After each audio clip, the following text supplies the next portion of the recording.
Ellos son futuros economistas de nuestro país. Hablarán de la transformación estructural que se ha generado en Uruguay en los últimos años. Economista Rivas, ¿nos puedes comentar acerca de la evolución económica de Uruguay? Muchas gracias por el espacio.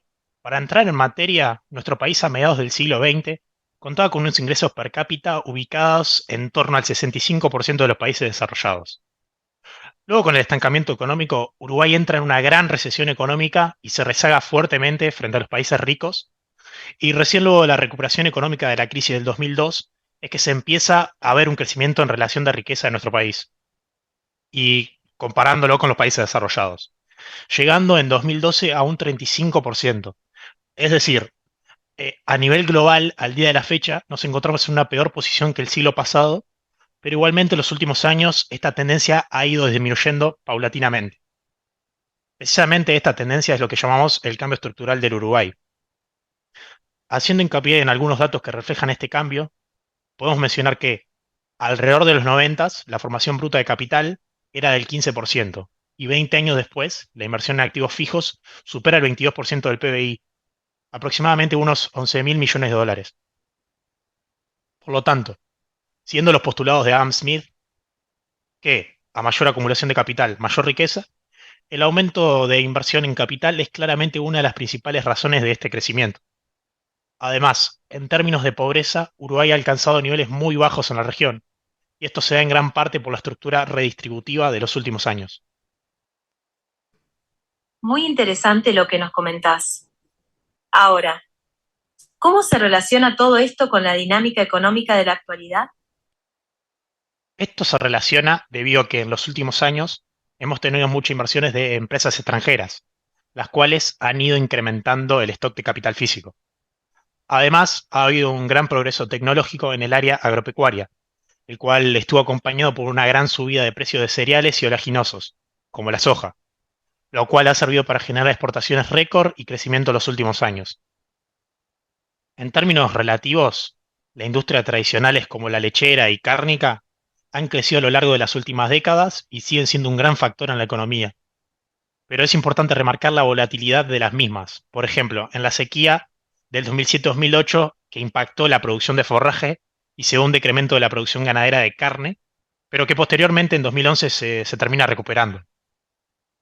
También mencionar otras industrias que han crecido significativamente y ayudan a diversificar la estructura productiva, como lo son el turismo, servicios tecnológicos y la forestación, también la producción de celulosa.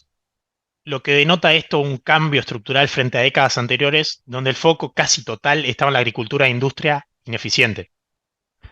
Para finalizar, la tasa de crecimiento de los servicios se ha elevado significativamente, aumentó la construcción, el comercio y la logística de transporte, comunicaciones y almacenamiento.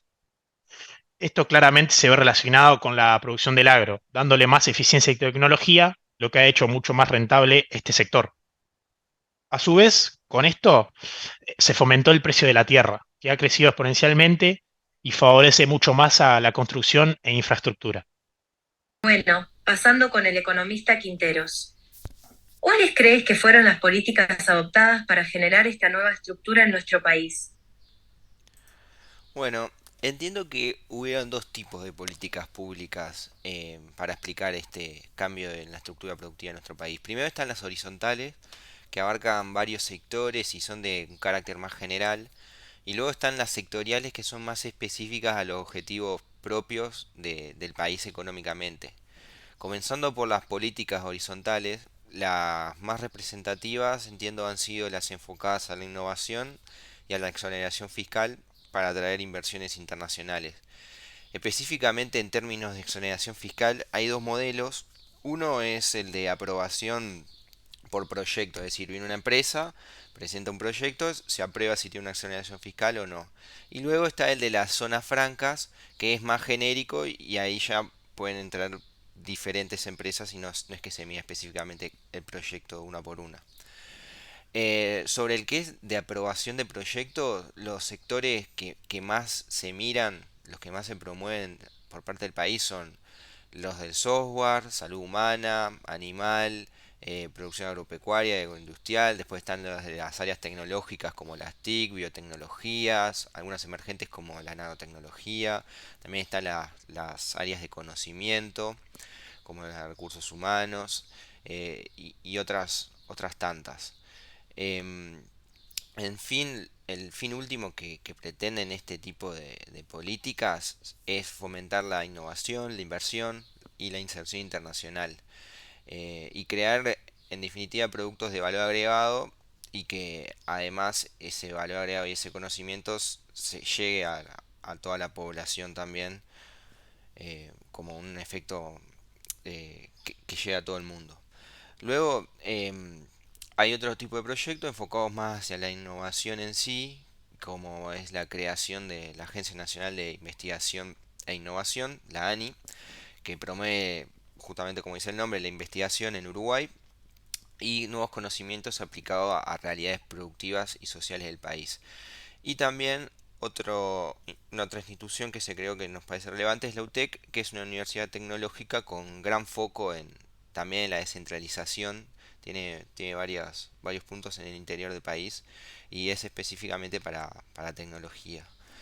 Y luego pasando a las políticas sectoriales, están las agropecuarias, donde ahí se encuentran diferentes programas como el de conservación de recursos naturales, mitigación de riesgos, eh, riesgos climáticos, luego también adaptación al medio rural, y luego también hay otras políticas de desarrollo, también en el ámbito rural, como puede ser el acceso a las tierras, que como comentábamos anteriormente hoy en día son muy costosas.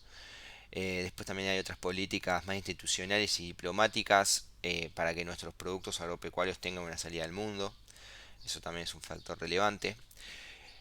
Y por último, hay otras políticas que son las industriales de colaboración público-privada, donde la idea es reunir agentes públicos y privados relevantes de cada sector, como pueden ser empresas, trabajadores, Estado, centros educativos, para diseñar conjuntamente planes industriales. Es decir, uno de los objetivos pueden ser productividad, sustentabilidad, acceso al mercado, financiamiento, entre otros.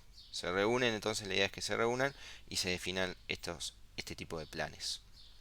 Entonces, en síntesis, esos creemos que son las políticas que más han explicado este cambio estructural de los últimos años. La verdad ha sido muy interesante esta charla con ustedes. ¿Cómo ven al país en el largo plazo? Bueno, consideramos que nuestro país está yendo en un buen rumbo. Eh, las políticas públicas antes mencionadas, creemos que van en buen camino, ya que es hacia ahí donde está yendo el mundo. Entonces, con la creación de estos entes tecnológicos nos estamos apalancando en áreas que están en auge a nivel internacional, y estamos siendo de los países más competitivos de la región. Además, con los programas de exoneración fiscal se está generando inversión, empleo de calidad, dado que si bien estas empresas mayoritariamente son las que aprovechan estos programas son internacionales, en gran parte los trabajadores son uruguayos, y la erradicación de estas empresas competitivas y de alta tecnología trae más conocimiento y genera más eficiencia a la economía en su conjunto. Sí, concuerdo con lo que menciona mi compañero, pero me parece que no debemos perder de vista el cuidado ambiental y la inclusión de toda la población. O sea, es decir, para el futuro se hacen imprescindibles políticas ambientales para conservar nuestros escasos recursos y que el crecimiento económico sea sostenible en el largo plazo, además de que nuestra población viva en un ambiente saludable. Por otro lado, también tenemos un deber en la conservación de políticas redistributivas e inclusivas. Esto para asegurar una vida digna de cada uno de nuestros habitantes y que puedan insertarse en el mercado laboral de una forma más amena. Esto también nos parece muy importante para el crecimiento económico de largo plazo, ya que el mismo depende de la salud, de la educación y la calidad de vida de la población. Finalizando con el programa del día de la fecha. ¿Está de acuerdo nuestra audiencia con lo que expusieron los entrevistados? ¿Qué cosas se les están pasando por alto?